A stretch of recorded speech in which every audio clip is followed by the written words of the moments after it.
اکثر مفسرین اس پر متفق ہیں کہ یہ عالم اللہ کے نبی خضر علیہ السلام تھے۔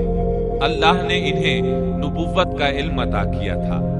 موسیٰ علیہ السلام نے ان سے بات چیت شروع کی۔ قرآن کریم سورۃ الکہف آیات 66 تا 70 میں ہے۔ موسیٰ نے کہا کہ میں آپ کی پیروی کروں کہ آپ مجھے وہ نیک علم سکھا دیں جو آپ کو سکھایا گیا ہے۔ اس نے کہا آپ میرے ساتھ ہرگز صبر نہیں کر سکیں گے، اور جس چیز کی حقیقت کا آپ کو علم نہیں اس پر آپ صبر کر بھی کیسے سکتے ہیں؟ موسیٰ نے کہا انشاءاللہ آپ مجھے صبر کرنے والا پائیں گے اور میں کسی بات میں آپ کی نافرمانی نہیں کروں گا۔ اس نے کہا اچھا اگر آپ میرے ساتھ ہی چلنے پر اصرار کرتے ہیں تو یاد رہے کہ کسی چیز کے بارے میں مجھ سے سوال نہ کیجیے گا جب تک کہ میں خود اس کی نسبت کوئی تذکرہ نہ کروں۔ اس مقام سے موسیٰ علیہ السلام نے یوشع بن نون علیہ السلام کو واپس بھیج دیا۔ اب موسیٰ علیہ السلام کا خضر علیہ السلام کے ساتھ سفر شروع ہوا۔ سورۃ الکہف آیات 71 تا 73 میں ہے۔ پھر وہ دونوں چلے یہاں تک کہ وہ ایک کشتی میں سوار ہوئے۔ خضر نے اس کے تختے توڑ دیے۔ موسیٰ نے کہا کیا آپ اس کو اس لیے توڑ رہے ہیں کہ کشتی والے سب ڈوب جائیں؟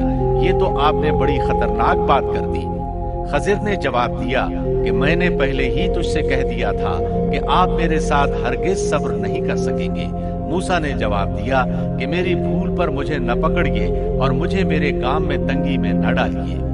دونوں نے سفر شروع کیا۔ راستے میں کچھ مسکین لوگوں کی ایک کشتی دیکھی۔ وہ محنت کرتے تھے، کرایہ لے کر لوگوں کو دریا پار کرایا کرتے تھے۔ انہوں نے خضر علیہ السلام کو پہچان لیا۔ انہیں اور موسیٰ علیہ السلام کو کشتی پر سوار کر لیا۔ سفر کے دوران خضر علیہ السلام نے لوہا پکڑا اور لگے کشتی میں سوراخ کرنے۔ کشتی کے ڈوبنے کا خطرہ پیدا ہو گیا۔ لوگ پانی کشتی سے باہر پھینکنے لگے۔ اس طرح کشتی خطرے سے نکل آئی۔ موسیٰ علیہ السلام نے اس فعل کو ناپسند فرمایا اور بولے کیا لوگوں کو ڈبونے کا ارادہ ہے؟ خضر علیہ السلام نے جواب دیا کہ میں نے تو پہلے ہی کہہ دیا تھا کہ آپ میرے ساتھ صبر نہیں کر سکیں گے۔ موسیٰ علیہ السلام بولے واقعی میں نے اجرت سے کام لیا۔ انہوں نے معذرت کی۔ سورۃ الکہف آیت 74 تا 76 میں ہے۔ پھر دونوں چلے یہاں تک کہ وہ ایک لڑکے کو ملے۔ خضر نے اسے مار ڈالا۔ موسیٰ بولے کیا آپ نے ایک بے گناہ کی جان لی اور وہ بھی کسی کے خون کے بدلے میں نہیں؟ یہ تو آپ نے بڑی بیجا اور ناپسندیدہ حرکت کی۔ وہ کہنے لگے میں نے آپ سے کہا نہیں تھا کہ آپ میرے ساتھ رہ کر ہرگز صبر نہیں کر سکیں گے؟ موسیٰ نے جواب دیا اب اگر میں آپ سے کسی چیز کے بارے میں سوال کروں تو بے شک مجھے اپنے ساتھ نہ رکھیے گا، یقیناً آپ میری طرف سے حد عذر کو پہنچ چکے۔ ایک بار پھر سفر شروع ہوا۔ سورۃ الکہف آیت 77 تا 78 میں ہے۔ پھر دونوں چلے ایک گاؤں کے پاس آ کر ان سے کھانا طلب کیا۔ انہوں نے ان کی مہمانداری سے صاف انکار کر دیا۔ بس دونوں نے وہاں ایک دیوار کو دیکھا جو گرنے کے قریب تھی۔ اس نے اسے ٹھیک اور درست کر دیا۔ موسیٰ کہنے لگے اگر آپ چاہتے تو اس کی اجرت لے سکتے تھے۔ اس نے کہا بس اب آپ کے اور میرے درمیان جدائی ہے۔ اب میں ان باتوں کی حقیقت بتاؤں گا جن پر آپ صبر نہ کر سکے۔ اب انہوں نے وضاحت کی۔ سورۃ الکہف آیت 79 میں ہے۔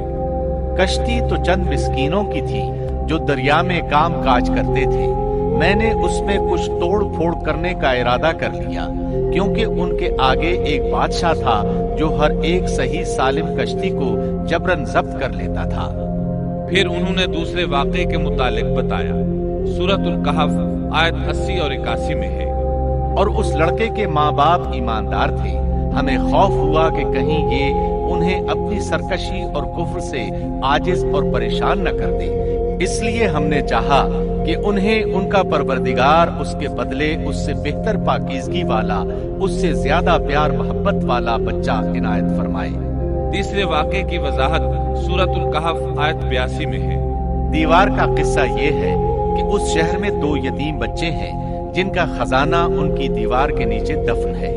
ان کا باپ بہت نیک تھا، تو تیرے رب کی چاہت تھی کہ یہ دونوں یتیم اپنی جوانی کی عمر میں آ کر اپنا یہ خزانہ تیرے رب کی مہربانی اور رحمت سے نکالے۔ ان تینوں قصص اور معاملات کی وضاحت کرنے کے بعد خضر علیہ السلام ایک عظیم امر بیان کرتے ہوئے فرماتے ہیں، سورۃ الکہف آیت 82 میں ہے، میں نے اپنی رائے سے کوئی کام نہیں کیا، یہ تھی اصل حقیقت ان واقعات کی جن پر آپ صبر نہ کر سکے۔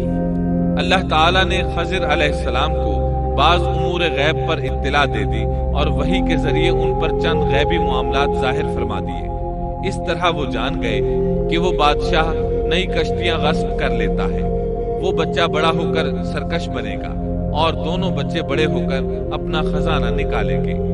یہ امور علم نبوت کی وجہ سے واقع ہوئے تھے۔ اپنی طرف سے خضر علیہ السلام نے یہ تصرفات نہیں کیے تھے۔ یہ علم انسان کی ذات کی طرف سے نہیں ہوتا، نہ ہی ہر انسان کو یہ علم حاصل ہو سکتا ہے۔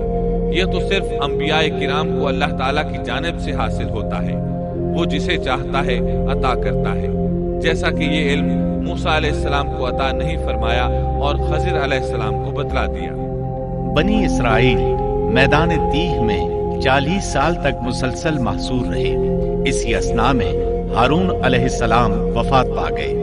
انہیں اس میدان میں دفن کیا گیا اور ان کی وفات کے صرف 2 سال بعد موسیٰ علیہ السلام بھی وفات پا گئے۔ ان کی وفات بھی اسی میدان میں ہوئی۔ امام بخاری رحمۃ اللہ علیہ نے ابو ہریرہ رضی اللہ عنہ سے ایک روایت نقل کی ہے۔ ابو ہریرہ رضی اللہ عنہ بیان کرتے ہیں کہ ملک الموت کو موسیٰ علیہ السلام کی طرف روانہ کیا گیا۔ جب وہ آئے تو موسیٰ علیہ السلام نے انہیں ایک تمانچہ مارا۔ وہ پروردگار کے پاس واپس لوٹ گئے اور عرض کیا، باری تعالیٰ، تو نے مجھے ایسے بندے کے پاس بھیج دیا جو مرنا نہیں چاہتا۔ اللہ تعالیٰ نے فرمایا، تو پھر ان کے پاس جا اور اس سے کہہ کہ ایک بیل کی پشت پر اپنا ہاتھ رکھیں، جتنے بال ان کے ہاتھ کے نیچے آئیں گے اتنے برس ہی انہیں زندگی مل جائے گی۔ موسیٰ علیہ السلام نے عرض کیا، اے پروردگار، پھر اس کے بعد کیا ہوگا؟ فرمایا، پھر بھی مرنا ہے۔ تب موسیٰ علیہ السلام نے عرض کیا، تو پھر ابھی صحیح۔ پھر انہوں نے اللہ تعالیٰ سے دعا کی کہ انہیں مقدس زمین یعنی بیت المقدس سے ایک پتھر پھینکنے کی مقدار کے برابر قریب کر دے۔ ابو ہریرہ رضی اللہ عنہ فرماتے ہیں کہ نبی کریم صلی اللہ علیہ وسلم نے فرمایا، اگر میں وہاں ہوتا تو تمہیں موسیٰ علیہ السلام کی قبر بتا دیتا، وہ راستے کے کنارے سرخ ٹیلے کے نیچے ہے۔ اس حدیث کو امام بخاری نے صحیح بخاری میں بیان کیا ہے۔ معلوم ہوا کہ انبیاء کرام کو موت کے وقت اختیار دیا جاتا ہے کہ دنیا میں اور رہنا چاہتے ہیں تو رہ سکتے ہیں، لیکن آخر موت ہے۔ سورۃ الزمر آیت 30 میں اللہ تعالیٰ نے نبی کریم صلی اللہ علیہ وسلم سے فرمایا، یقیناً خود آپ کو بھی موت کا مزہ چکھنا ہے اور یہ سب بھی مرنے والے ہیں۔ موسیٰ علیہ السلام کی قبر بیت المقدس کی طرف جانے والے راستے کے کنارے پر ہے اور صرف اتنی دور ہے کہ جتنی دور پتھر پھینکا جا سکے۔ آپ کی قبر سرخ ٹیلے کے نشیب میں ہے۔